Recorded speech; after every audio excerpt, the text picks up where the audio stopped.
사람이 의롭게 되는 것은 율법의 행위로 말미암음이 아니요 오직 예수 그리스도를 믿음으로 말미암는 줄 알므로 우리도 그리스도 예수를 믿나니 이는 우리가 율법의 행위로서가 아니고 그리스도를 믿음으로써 의롭다함을 얻으려 함이라. 갈라디아서 2장 16절. 갈라디아서 2장 16절 말씀을 보면 우리가 하나님 앞에 의롭게 될 수 있는 이유는 우리의 행위가 아닌 믿음 때문이라고 말씀합니다. 많은 경우 이 갈라디아서 2장 16절 말씀을 가지고 구원은 믿음으로 받는 것이기 때문에 행위를 강조하는 것은 율법적인 잣대라고 주장합니다. 그런데 여기서 말씀하는 믿음과 행함이 어떤 본질적인 의미를 담고 있는지를 알아야 좌로나 우로나 치우치지 않을 수 있습니다. 16절에 나오는 믿음이 무엇을 의미하는지를 구체적으로 풀어내고 있는 말씀이 20절 이하에 보면 나옵니다. 내가 그리스도와 함께 십자가에 못 박혔나니 그런즉 이제는 내가 사는 것이 아니오 오직 내 안에 그리스도께서 사시는 것이라. 이제 내가 육체 가운데 사는 것은 나를 사랑하사 나를 위하여 자기 자신을 버리신 하나님의 아들을 믿는 믿음 안에서 사는 것이라. 내가 하나님의 은혜를 패하지 아니하노니 만일 의롭게 되는 것이 율법으로 말미암으면 그리스도께서 헛되이 죽으셨느니라. 갈라디아서 2장 20절로 21절. 20절 중간쯤에 보면 하나님의 아들을 믿는 믿음 안에서 사는 것이라고 말씀합니다. 믿음 안에서 산다는 말은 무슨 의미일까요? 앞부분을 보면 내가 사는 것이 아니오 내 안에 그리스도께서 사시는 것이라고 말씀합니다. 예수 그리스도는 삼위일체 하나님의 본체이십니다. 하나님의 본체이신 그리스도께서 영으로서 내 안에 들어와 사신다는 것을 의미합니다. 그래서 이 말은 삼위일체 하나님의 영이 내 안에 내주하신다는 것입니다. 로마서 8장 말씀이 이를 그대로 증거합니다. 만일 너희 속에 하나님의 영이 거하시면 너희가 육신에 있지 아니하고 영에 있나니 누구든지 그리스도의 영이 없으면 그리스도의 사람이 아니라. 로마서 8장 9절.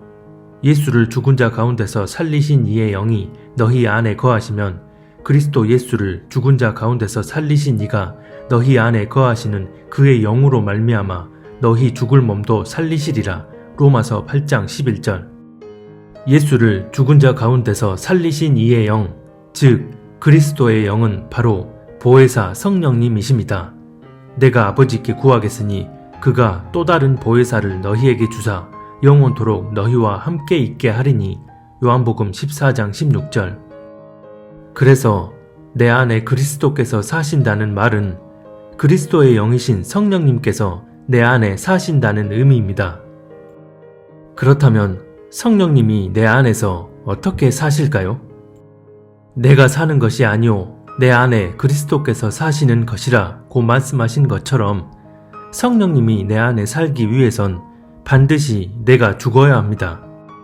그런데 우리는 보통 한번 거듭남으로 구원받게 되면 그 이후부턴 내가 자동으로 죽고 성령께서 사신다고 생각합니다. 워딩 자체만 놓고 보면 맞는 말 같지만 그렇지 않습니다. 20절에 보면 내가 육체 가운데 사는 것은 이라고 말씀합니다. 즉 그리스도의 영이신 성령께서 내 안에 들어와 사시면서 육체로는 내가 이 땅을 살아간다는 것을 의미합니다. 이게 구체적으로 무엇을 의미할까요? 거듭난 후에도 나라는 육신의 존재로 계속 삶을 살지만 내가 내 삶을 이끌어 가지 않고 내 안에 계신 성령께서 내 삶을 주관하신다는 의미입니다. 그리고 성령께서 그렇게 내 삶을 주관하시기 위해선 반드시 내가 예수 그리스도를 믿는 믿음 안에 온전히 거하고 있어야 한다는 말씀입니다. 즉, 그 믿음 안에 온전히 거하고 있어야 내가 살지 않고 내 안에 계신 성령께서 내 삶을 인도해 가실 수 있다는 것입니다. 그런데 우리는 보통 믿음에 대해 이야기할 때 기도 열심히 하면 바라는 바를 들어주신다는 믿음, 어려운 일이 생겼을 때 나를 지켜주시고 도와주신다는 믿음, 이런 단순한 차원의 믿음만 강조하고 또 이런 믿음이 하나님을 믿는 믿음의 전부라 여기는 분들이 많습니다. 하지만 성경이 말씀하는 진정한 믿음이란 내 바라는 것들을 들어주시는 믿음이나 어렵고 힘든 상황에서 나를 도우시고 지켜주신다는 제한적인 부분에 국한된 그런 믿음을 넘어서 내 안에 내주하신 성령께서 내 삶의 전반을 통치하시고 이끌어 가신다는 것을 믿음으로 그분께 내 삶을 내어드리는 것을 의미합니다. 이처럼 성령께서 내 안에 사심으로 내 삶을 주관하시려면 반드시 내가 죽어야 한다는 것입니다. 그런데 여기서 내가 죽어야 한다는 의미를 내 자아가 죽는 것으로 생각하는 분들이 많습니다. 하나님을 믿는 그리스도인들 가운데 본인의 자아가 죽은 사람이 한 명이라도 있을까요? 단 한 명도 없다고 감히 장담합니다. 제가 이렇게 장담할 수 있는 이유는 성경이 그것을 증거하고 있기 때문입니다. 그러므로 내가 한 법을 깨달았노니 곧 선을 행하기 원하는 나에게 악이 함께 있는 것이로다. 내 속사람으로는 하나님의 법을 즐거워하되 내 지체 속에서 한 다른 법이 내 마음의 법과 싸워 내 지체 속에 있는 죄의 법으로 나를 사로잡는 것을 보는도다. 오호라, 나는 공고한 사람이로다. 이 사망의 몸에서 누가 나를 건져내랴. 우리 주 예수 그리스도로 말미암아 하나님께 감사하리로다. 그런즉 내 자신이 마음으로는 하나님의 법을, 육신으로는 죄의 법을 섬기노라. 로마서 7장 21절로 25절. 로마서 7장을 보면 바울이 예수 그리스도로 인해 거듭나 속사람은 하나님의 법을 즐거워하게 됐지만 또 다른 자신이 하나님의 법이 아닌 죄의 법을 따르려 함으로 내적인 씨름이 일어난다고 말씀합니다. 이것은 다시 말해 자아는 결코 죽을 수 없다는 것을 의미합니다. 만약 자아가 죽을 수 있다면 개인적 차원의 영적 싸움이란 아예 존재할 수가 없기 때문입니다. 에베소서 6장 12절을 보면 우리의 싸움은 혈과 육의 싸움이 아니라 악한 영들을 상대하는 싸움이라고 말씀합니다. 만약 내 자아가 완전히 죽을 수 있는데 우리가 싸워야 할 싸움이 악한 영들을 상대하는 싸움이라고 말씀하는 것은 앞뒤가 맞지 않습니다. 악한 영들은 하나님을 따르려 하지 않는 내 자아를 통해 역사하기 때문입니다. 그렇다면 내가 살지 않고 성령께서 내 안에 사신다는 의미는 죽지 않는 내 자아가 내 삶을 주관하고 이끌어 가지 않도록 하나님과의 끊임없는 교제 속에서 하나님의 뜻을 분별하고 하나님의 음성에 청종하며 살아가야 한다는 것을 의미합니다. 이런 삶이 바로 내가 살지 않고 내 안에 계신 성령께서 사시는 것입니다. 이것을 갈라디아서 2장 20절에선 내 안에 계신 그리스도를 믿는 믿음 안에서 사는 것이라고 말씀하는 것입니다. 즉, 내 안에 계신 성령께서 내 삶을 주관하시고 좁은 길로 나를 인도하실 거라는 믿음으로 그분께 내 삶을 내어드려야 한다는 의미입니다. 그런데 문제는 이런 삶을 살지 않으면서도 외적인 행위는 얼마든지 할 수 있는 것이고 그것을 경계하는 말씀이 바로 갈라디아서 2장 16절과 21절에 우리의 행위가 아니라 믿음으로 의롭게 된다는 말씀입니다. 즉, 그리스도를 향한 온전한 믿음 없이 외적인 종교 행위를 본질로 여김으로써 미혹된 방향으로 나아가선 안 된다는 것을 의미하는 말씀인 것입니다. 교회에서 예배 꼬박꼬박 드리고 11조 헌금 잘 내고 교회 봉사 누구보다 열심히 하고 성경 하루에 100장씩 읽고 외우면서 성경 지식 누구보다 많이 알고 심지어 전도한다면서 주변 지인들을 자기 교회로 데리고 와 교회에 등록시키기까지 합니다. 표면적으로만 보면 경건한 행위들이 맞습니다. 그런데 이런 행위가 하나님과 살아있는 관계 안에서 성령의 인도함에 의한 행위가 아니라 단지 자기가 믿는 교리에 의해 열심히 교회에서 봉사하고 예배드리고 11조 헌금 내면서 신앙생활을 하면 천국 갈 수 있다는 믿음으로 하는 행위라면 이런 종교 행위가 나를 의롭게 만들 수 없습니다. 무엇보다 이런 교리를 중심에 두고 사는 이들은 자신이 의롭다 여기는 행위에 열심을 다하면서 그런 행위가 보이지 않는 이들을 향해서는 판단과 정죄를 서슴지 않습니다. 디모데전서 4장 1절에서 3절은 이렇게 말씀합니다. 그러나 성령이 밝히 말씀하시기를 후일에 어떤 사람들이 믿음에서 떠나 미혹하는 영과 귀신의 가르침을 따르리라 하셨으니 자기 양심이 화인을 맞아서 외식함으로 거짓말하는 자들이라. 혼인을 금하고 어떤 음식물은 먹지 말라고 할 터이나 음식물은 하나님이 지으신 바니 믿는 자들과 진리를 아는 자들이 감사함으로 받을 것이니라.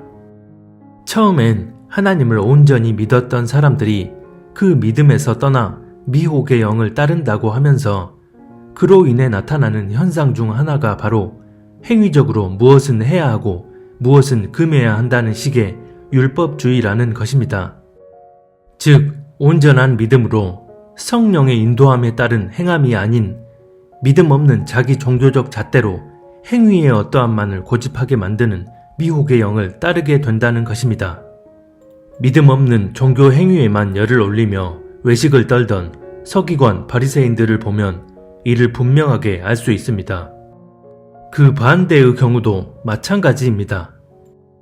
구원은 행위가 아닌 믿음으로 받는 것이고 한번 거듭났으면 그 이후부턴 자연스럽게 내가 죽고 믿음으로 의롭게 됐으니 행위는 전혀 중요한 게 아니라고 합니다. 본인이 이렇게 생각하는 이유는 하나님과 살아있는 관계 안에서 성령의 인도함을 받고 있어서가 아니라 자신이 진리인 것처럼 받아들인 교리적 지식에 의해서입니다. 그러면서 누군가가 이런저런 행위를 하는 것을 보면 행위로 구원받는 것이 아니라 오직 믿음으로 구원받는다면서 자신이 신봉하는 교리적 잣대를 들이댑니다. 온전한 믿음 없이 행위를 본질로 여기는 거나 처음부터 아예 잘못된 믿음 안에 거하는 거나 영적으로 보면 매 한 가지입니다. 왜 갈라디아서 2장 16절에서는 행위가 아닌 믿음으로 의롭게 된다고 말씀하시고 야고보서 2장에선 행함이 없는 믿음은 죽은 믿음이라고 말씀하시는지를 성령 안에서 바르게 이해할 수 있어야 합니다. 하나님과 살아있는 관계 안에서 내 안에 계신 성령께서 사심으로 내 삶을 인도해 가신다면 그에 따른 행위는 반드시 나오게 됩니다. 이것은 내가 살지 않고 내 안에 계신 성령께서 사심으로 삶 가운데 나타나는 당연한 열매입니다. 비록 사람 기준에 합당한 그런 모양의 행위가 아닐지라도 하나님의 기준에 합당한 행위는 어떤 모양으로든 반드시 나오게 되는 것입니다. 간단한 예를 한번 들어보겠습니다. 성령께서 내 삶을 친히 주관하시길 간절히 바라고 원하며 그렇게 살아가려는 어떤 사람이 있습니다. 물론 이런 사람이라도 자아가 결코 죽을 수 없기 때문에 어느 날 친한 친구와 감정적으로 심하게 다투었습니다. 그런데 성령께서 네가 먼저 사과하라는 마음을 강하게 부어주십니다. 이 마음이 성령이 주신 마음임을 분별할 수 있는 이유는 평소 하나님과 지속적인 교제를 해왔기 때문입니다. 성령님이 삶 가운데 자연스레 임하실 수 있도록 꾸준한 교제 속에서 이미 하나로 연합되어 온 상태이기에 삶 가운데 성령의 개입은 그만큼 활발해지고 그런 성령님의 개입을 영적으로 잘 캐치해서 분별하게 되는 것입니다. 성령이 주시는 그 마음을 깨닫고 가만히 생각해 보니 자신이 왜 그렇게 감정적으로 대응했을까 하는 후회와 자책감이 밀려듭니다. 그러면서도 먼저 다가가 사과하는 것이 쉽지 않고 매우 망설여집니다. 하지만 순종하는 마음으로 결단하고 친구에게 먼저 다가가 사과하고 손을 내밀게 됩니다. 그런데 그로 인해 친구와 사이가 더 돈독해지고 하나님을 좀처럼 믿으려 하지 않던 그 친구가 마음 문을 열게 되는 일이 일어납니다. 이런 행위가 사람 기준에서 보면 별거 아닌 행위로 보일 수 있겠지만 하나님과 살아있는 관계 안에서 내가 살지 않고 내 안에 계신 성령께서 내 삶을 이끌어 가심으로 나타나는 행위입니다. 하나님과 살아있는 관계 안에서 성령의 전적인 인도함을 받으며 내가 아닌 그분이 친히 주관하시는 삶을 살아가게 될 때 우리가 전혀 이해할 수 없는 상황에서 전혀 예상치 못한 일이 일어나게 하심으로 하나님은 당신의 일을 행하기도 하십니다. 갈라디아서 5장 25절 말씀처럼 우리가 성령으로 살면 성령으로 행하게 되는 일이 삶 가운데 일어나는 것입니다. 하지만 믿는다고 하면서 내 생각, 내 교리적 기준에 의해 내가 내 삶을 살아간다면 하나님은 당신이 뜻하시는 바를 나를 통해 행하실 수 없습니다. 내 안에 그리스도의 영인 성령님이 살지 않고 여전히 내가 주인되어 살고 있는데 하나님이 당신의 뜻을 행하실 수 없는 건 당연한 이치입니다. 그래서 왜 성경이 오직 믿음으로 의롭게 된다고 말씀하셨는지를 본질적으로 이해할 수 있어야 합니다. 우리가 보통 히브리서를 믿음장이라고 하고 야고보서를 행함장이라고 합니다. 그런데 이 히브리서와 야고보서에 동시에 언급되면서 가장 많은 분량을 차지하는 인물이 바로 아브라함입니다. 왜 하필 아브라함일까요? 아브라함은 믿음과 행함을 동시에 이룬 가장 대표적인 인물이기 때문입니다. 히브리서 11장 8절 이하에 보면 아브라함이 장래의 유업으로 받을 땅에 나아갈새 갈 바를 알지 못하였으나 믿음으로 하나님이 계획하시고 지으실 터가 있는 성을 바라며 나아갔다고 말씀합니다. 인간의 상식으론 도저히 이해할 수 없는 상황에서도 하나님을 향한 믿음을 놓지 않고 하나님이 뜻하시는 바대로 자신을 내어드린 것입니다. 또 야고보서 2장 21절 이하에 보면 하나님을 온전히 믿고 그 말씀에 순종하여 이삭을 제단에 바쳤을 때 그 행함으로 의롭다 하심을 받았습니다. 아브라함이 하나님의 말씀을 믿었을 때 이것을 의로 여겨주셨다는 것은 하나님이 말씀하셨을 때 그 말씀을 온전히 신뢰함으로 그에 따른 순종, 즉 행함이 나왔기 때문입니다. 결국 히브리서와 야고보서에 아브라함이 동시에 언급됨으로써 오늘날 성도가 살아갈 때 어떤 믿음에 기반한 행위가 나타나야 하는지를 본보기로 우리에게 보여주시는 것입니다. 그래서 믿음과 행함은 따로 나뉘어진 것이 아니라 하나로 이어져 있는 것입니다. 하지만 그런 본질적인 부분에 대한 인식은 없이 믿음과 행함을 이분법적으로 구분해 놓고 믿음이냐 행함이냐를 가지고 교리적으로 논쟁하며 양극단의 종교인으로 살아가는 사람들이 너무나 많다는 게 안타까운 이 시대의 현실입니다. 얼마 전에 올린 영상에서 성령님이 친히 내 삶을 주관하시고 이끌어 가실 수 있도록 그 음성에 청종하며 그 뜻대로 살아야 한다는 메시지를 전했을 때 그리스도인은 행위가 아닌 믿음으로 구원받고 의롭게 되는 건데 너는 왜 행위 구원을 주장하냐며 믿음과 행함에 대한 본질적인 이해 자체를 하지 못하는 몇몇 분들의 안타까운 댓글을 본 적이 있습니다. 본인들이 어떤 교리적 기준을 견지하든 간에 말씀이 증거하는 믿음과 행함의 본질적인 의미는 절대 변하지 않습니다. 그렇기 때문에 하나님은 온전한 믿음으로 성령님께 삶을 내어 맡기고 그분의 인도함을 받음으로 나타나는 행위의 여부를 통해 우리를 심판하실 것입니다. 날마다 내가 사는 게 아닌 내 안에 계신 성령의 인도함을 받으며 사는 이들이 다시 오실 주님 앞에 서게 될 주님의 신부들입니다.